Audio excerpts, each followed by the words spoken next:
Hello and welcome to the Neo News Today podcast. This is your host, Dylan. On the 21st episode of the NNT podcast, we have a chance to sit down and speak with Albert Acebron, a Neo ecosystem developer and the CTO of NeoLogin. I first took notice of Albert, who goes by the handle Corollary, in July of 2019, when he made a Reddit post that outlined his experiences porting the Ethereum VM to the Neo VM. Since then, he's been contributing to the ecosystem and working on the NeoLogin project, which is a non-custodial wallet solution for dApps and games. In this conversation, we chat about how Albert went from working on ETH projects to working on projects in the Neo ecosystem. We then delve a little further into his background and experiences in the Neo ecosystem, contributing to various ecosystem repositories, and maintaining the awesome Neo documentation repository. Then we shift to discussing a little bit about the NeoLogin project and how he got involved with it, and how the NeoLogin protocol actually works and its security mechanisms. Then we discussed future plans for fiat on-ramps and what that KYC process might look like, and how the team aims to increase awareness of the NeoLogin project. So I hope you enjoy listening to this conversation as much as I enjoyed having it.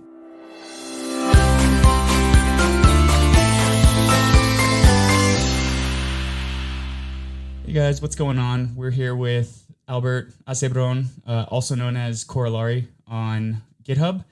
He is a developer who first showed up in the Neo ecosystem in July 2019 when he published a journal that he was trying to create a compatibility shim between the Ethereum virtual machine and the Neo virtual machine.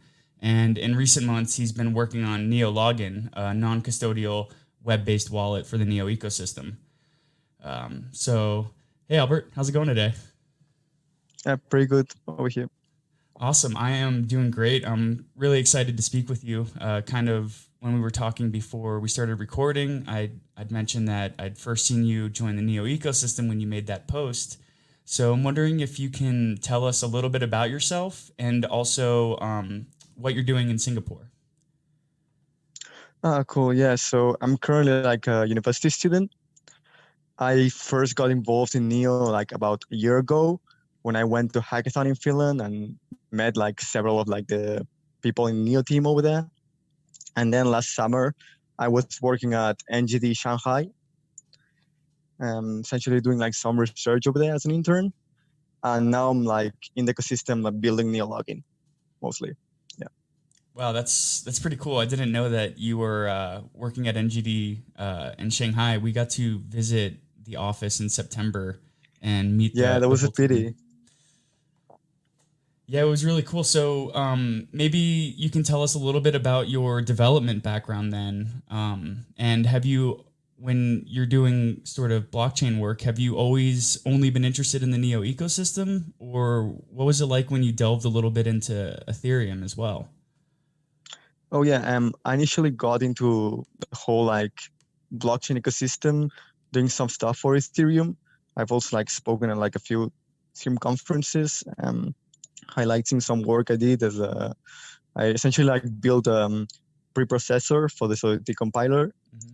But yeah, I initially got started into that, and then like I moved into more like the Neo ecosystem. Yeah. So in July, you posted that journal of trying to create a compatibility shim between EVM and NVM. Was that sort of something that like you took on your own, or was that sort of something that like people were asking about? No, there was like a project of my own. I was actually like working on a different thing. I think back then, I don't remember like if back then I was still like already part of NGD, but there was a project of my own. I wanted to see if it was possible. And there was actually like a really good work by Neo Research before, doing like essentially like doing a portability between like both VMs. And I sort of missed that, so I kind of like replicated that. In the sense that was like a bit bad, but yeah, essentially, I was just like trying to port it over, and I just ran into some problems and just decided to like post it so anyone could benefit from it, from my work. And yeah, that was like a solo project. Cool.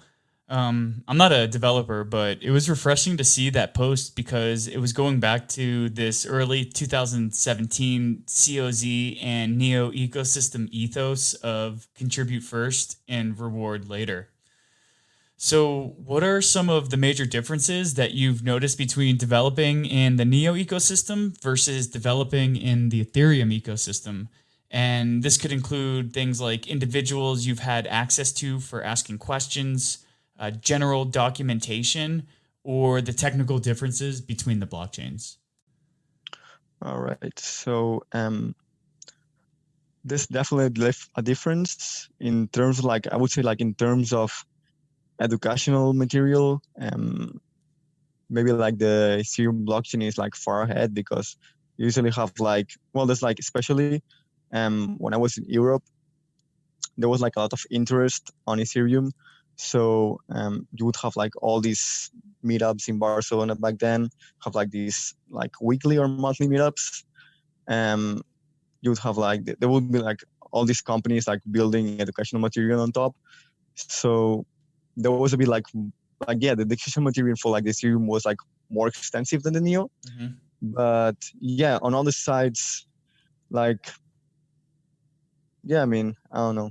It was like some parts in which Neo like came far ahead, but like some parts in which Ethereum, just because it has like a bigger community and yeah, kind of like more outreach or like more people involved, it came ahead of Neo. Mm-hmm. Do you have good relationships with some of the core development team at NGD Shanghai from your internship there last summer? And are you still in communication with them on a fairly regular basis? Yeah, I mean, I met them at like DevCon Japan. Oh, cool. So yeah, that was good. But yeah, I'm still like I'm in pretty good relationship with them, and yeah, I still like from time to time I talk to them. Yeah, I'm all good. What was your experience like spent interning at headquarters? And were you there for the whole summer, or how long were you there for? Yeah, I was there for about for the whole summer, pretty much the whole summer. I really liked the experience. It was very good. Also, it was like my first time in China, and overall, I quite enjoyed it, especially like doing research and all that. Uh, that was really interesting. How many other interns were there with you? Were you the only one? No, there were like a few others. Um, like number of interns when I was over there like changed Mm-hmm. because some left in the middle of like because some of them ended their internships in the middle when I was still like doing mine. So there wasn't a constant number, but yeah, overall, the work culture in Neo in NGD Shanghai specifically was really good. Mm-hmm. Like that was one of the best work cultures I've been part of. Awesome. No, actually, like it's the best one. Yeah. Yeah, again, I look back fondly on the week we got to spend there. Yeah. Sadly, I wasn't there. Like I just left, I think like a week or 2 weeks before. Oh, really? I went to I went to Singapore. So, kind of like shifting gears a little bit, your GitHub history shows numerous contributions, not only to ecosystem Neo ecosystem repositories, but also other blockchain repositories. But you have contributed to Neo Research, to COZ, and to other ecosystem repositories. So, what are some examples of the contributions you've made to these community developer groups, and what does your process look like for when you're combing through these repos and maybe you find something that you want to talk about or make a suggestion about? Yeah, I think it's mostly a process of just like going through it and just seeing that something could be improved and just going over there and like just improving it myself.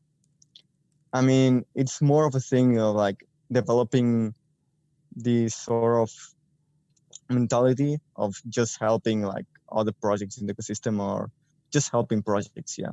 Mm-hmm. I mean, at the end of the day, like open source developers are usually like quite busy with like a bunch of stuff. So they quite appreciate it if like someone jumps in and like fixes like even a minor mistake.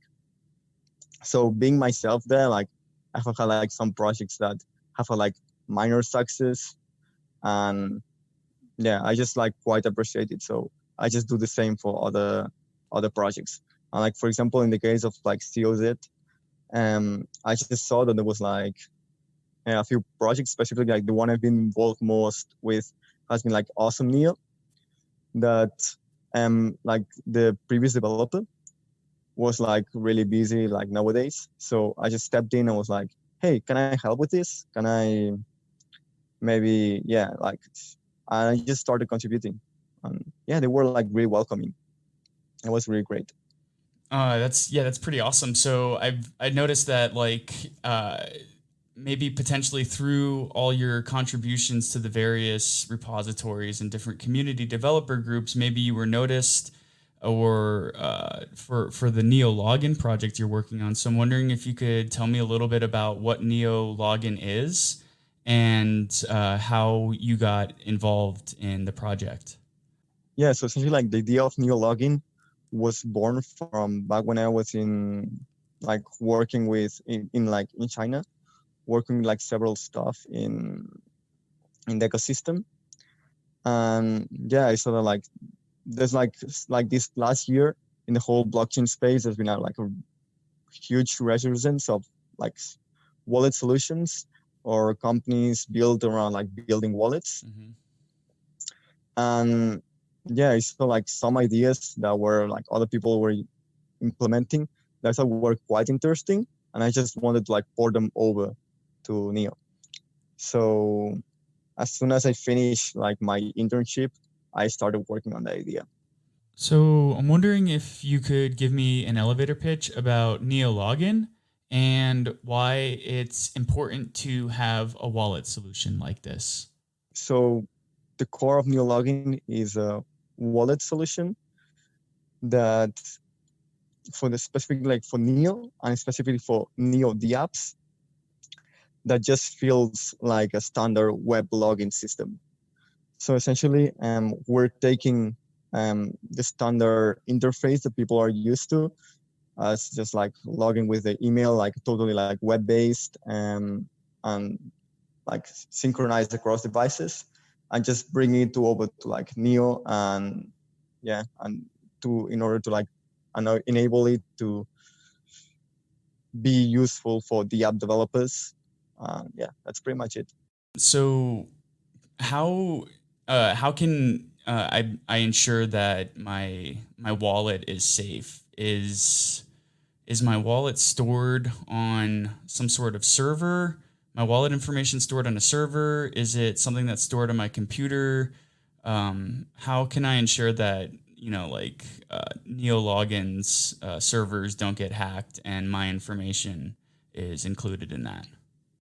Yeah, so the way we've built NeoLogin, essentially, when people register, we create a private key on the browser, then encrypt it using the user's password, and then just like upload that into our servers, like the encrypted private key into our servers. And like every time that someone wants to log in into our system, we just download that, decrypt it locally, and then just use it. Mm-hmm.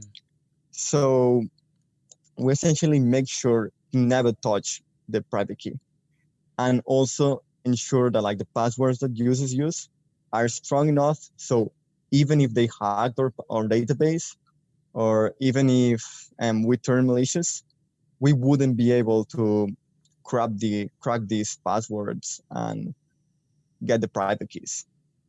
We also take a few more steps in order to like ensure that nothing wrong happens, like the clean JavaScript code is hacked and stuff like that, by making everything like essentially hosting everything on GitHub and making sure that if we do like any change, it's possible to audit the change, and the changes are like all recorded on public logs. Yeah. So what are some of the next steps that you see for the NeoLogin project? Yeah, so currently one thing we're focusing on, and I expect to see that coming soonish, is fiat on-ramps. Essentially, we want to like make the experience for new users really smooth by essentially enabling people, like essentially people that don't even know about Neo, don't even know about blockchain, to just go into the app and log in, like create an account using like standard systems that they know like perfectly well, and then just be able to top up tokens or Neo or gas to use the app directly using the credit card. So the way it's going to work is that you're just going to like create your account, and then whenever you need to use any money inside the app, a window is going to pop up and say like, hey, you don't have enough funds. Do you want to top some like, you want to top up some money with your credit card? And essentially, I think that would simplify the current like UX process a lot, because nowadays like people are, well, there's like some fiat on-ramp solutions, but they are quite hard in a way. Yeah. And some fiat on-ramp and off-ramp solutions also carry hefty fees. So do you have to partner? Are you looking for a third-party solution provider to partner with, or is there some sort of unique fiat on-ramp method that you're exploring that isn't necessarily used today? Yeah, so the way we're going to build our fiat on-ramp system is that we're essentially like selecting the fiat on-ramp partners that are like the cheapest by country, and then just like transporting the crypto that they give us, because yeah, most of them only take Bitcoin or Ethereum. Well, they only provide you with Bitcoin or Ethereum, sorry. Taking that and essentially like moving it over into Neo by using either decentralized exchanges like Switch.io or any like several other solutions. So by using that, we managed to get the, well, pretty cheap fees. They're not as cheap as like what you could get by doing, I don't know, like by maybe, yeah, I don't know. There's ways, there's like kind of like convoluted ways in which if you like maybe like do OTC trades or something like that, you may be able to get like lower fees, but they're kind of competitive. And there's no KYC or AML that NeoLogin collects, or will there be any KYC that you intend to collect when you implement an on-ramp fiat? We will add KYC, but this will be like totally optional in the sense that you should be able to get a NeoLogin account without any KYC at all. We will only ask KYC if you try to make a purchase using a credit card. And even then, if you want to like go back and you're like, yeah, I would rather like just send Neo or like send gas from my other account, then we never ask for KYC. It's only in the case of using the fiat on-ramps. Cool. So will there be any added future support for hardware wallets like Ledger, Trezor, or SafePal? It's currently not on the roadmap, mostly because we're trying to keep the basics of NeoLogin really simple. We want to essentially like trim down all the features that could add complexity, especially in the UI. And currently there's like not that many users that are using like physical wallets or hardware wallets. So yeah, not at the moment. So what does your like sort of, I don't want to call it like marketing plan, but what's your path to expanding and increasing awareness for NeoLogin to the Neo ecosystem? Because this application seems like it would benefit a lot of decentralized applications, but maybe they have their heads down right now and they're working and they're not really looking for some sort of non-custodial wallet service provider. So what does that look like, reaching out to DApps and ecosystem projects? I mean, yeah, like the pillars on our strategy are two of them. Essentially, we're constantly like reaching out to projects in the ecosystem. And we're also like currently working on a sort of like interactive tutorial. There's also like some other communities like in the Neo ecosystem that are working on this kind of project. And we're also like, we would love to help like work with them or like cooperate on that. But yeah, we're essentially like currently working on an interactive tutorial for Neo, and something kind of close to what Crypto Zombies is for Ethereum. And yeah, we expect to essentially like create like a really high standard tutorial for Neo, and then essentially be able to use that to introduce NeoLogin into new developers that just join the Neo ecosystem. I noticed that one of the ecosystem partners that you recently worked with was Vincent at the Neo Economy store. Yeah. Yeah. What was it like working with Vincent? It was really awesome. I mean, it was really helpful. I think he was actually like, or sort of like first early adopter of NeoLogin.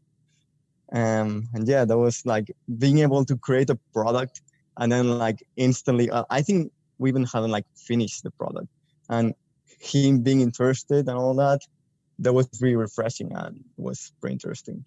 Cool, man. Well, cognizant of your time, I'm wondering if there's anything else that we haven't covered that you'd like to bring up or mention.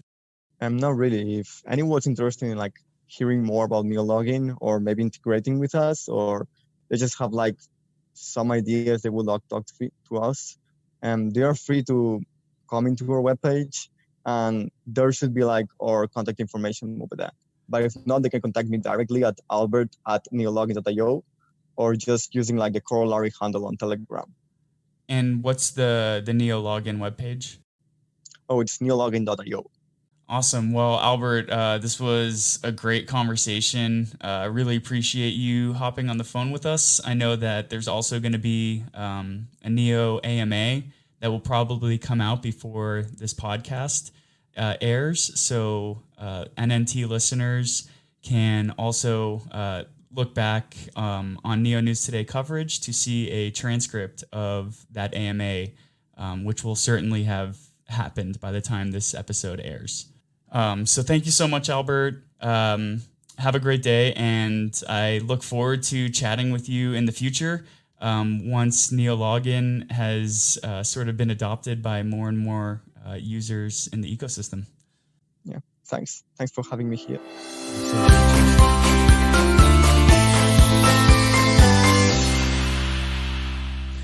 Well, what did you think of that conversation?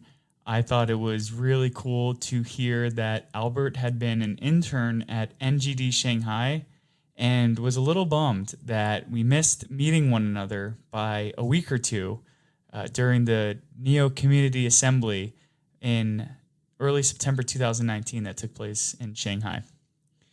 To keep up to date with ecosystem coverage, visit www.neonewstoday.com. And feel free to subscribe to our YouTube channel or our iTunes account so you can get future podcast episodes the second that they've aired. Thank you so much for listening to the Neo News Today podcast, and have a good one.